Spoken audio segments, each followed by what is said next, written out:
అందరికి ఇష్టమైన పార్ట్ ఇదే. ఏంటమ్మా? సుందరకాండ.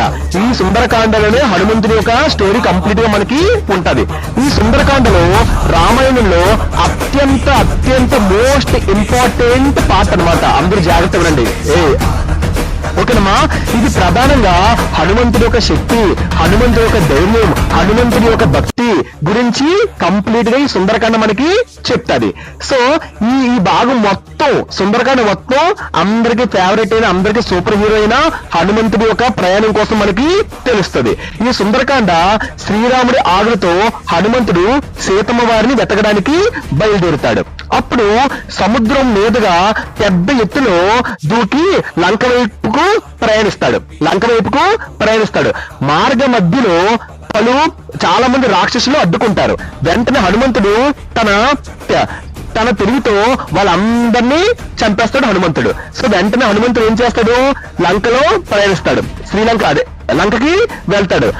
మారీ నగరాన్ని రీసెర్చ్ చేస్తాడు. మారీ నగరానికి పరిశీలిస్తాడు. సో లంక ప్రత్యేకంగా నిర్మించిన బలమైన నగరమని అప్పుడు మన హనుమంతుడు గమనిస్తాడు. సో మొత్తానికి హనుమంతుడు తెలుసుకుంటాడు, ఈ యొక్క లంక చాలా శక్తివంతమైన ఒక పర్వతం, లంక ఒక శక్తివంతమైన ఒక ఇది అని గ్రహిస్తాడు తన రీసెర్చ్ లో.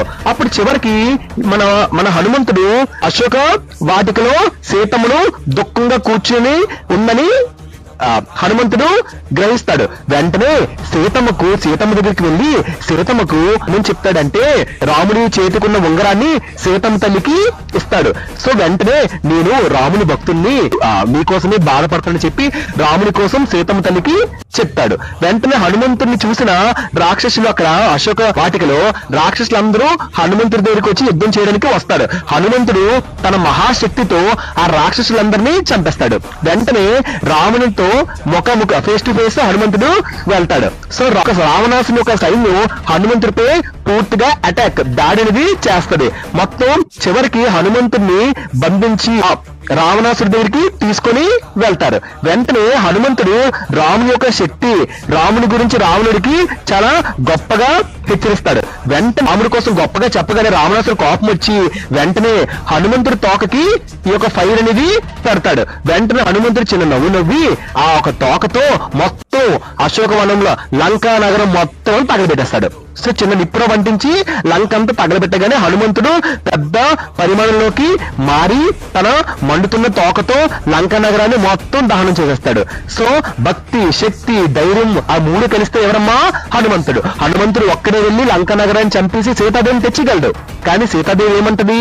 నా రాముడే నన్ను వచ్చి తీసుకెళ్ళాలని చెప్పి హనుమంతుని పంపిస్తుంది. అందుకనే హనుమంతుడు తిరిగి సింగల్ గా ఒంటరిగా వెనక్కి వెళ్ళడం జరుగుతుంది.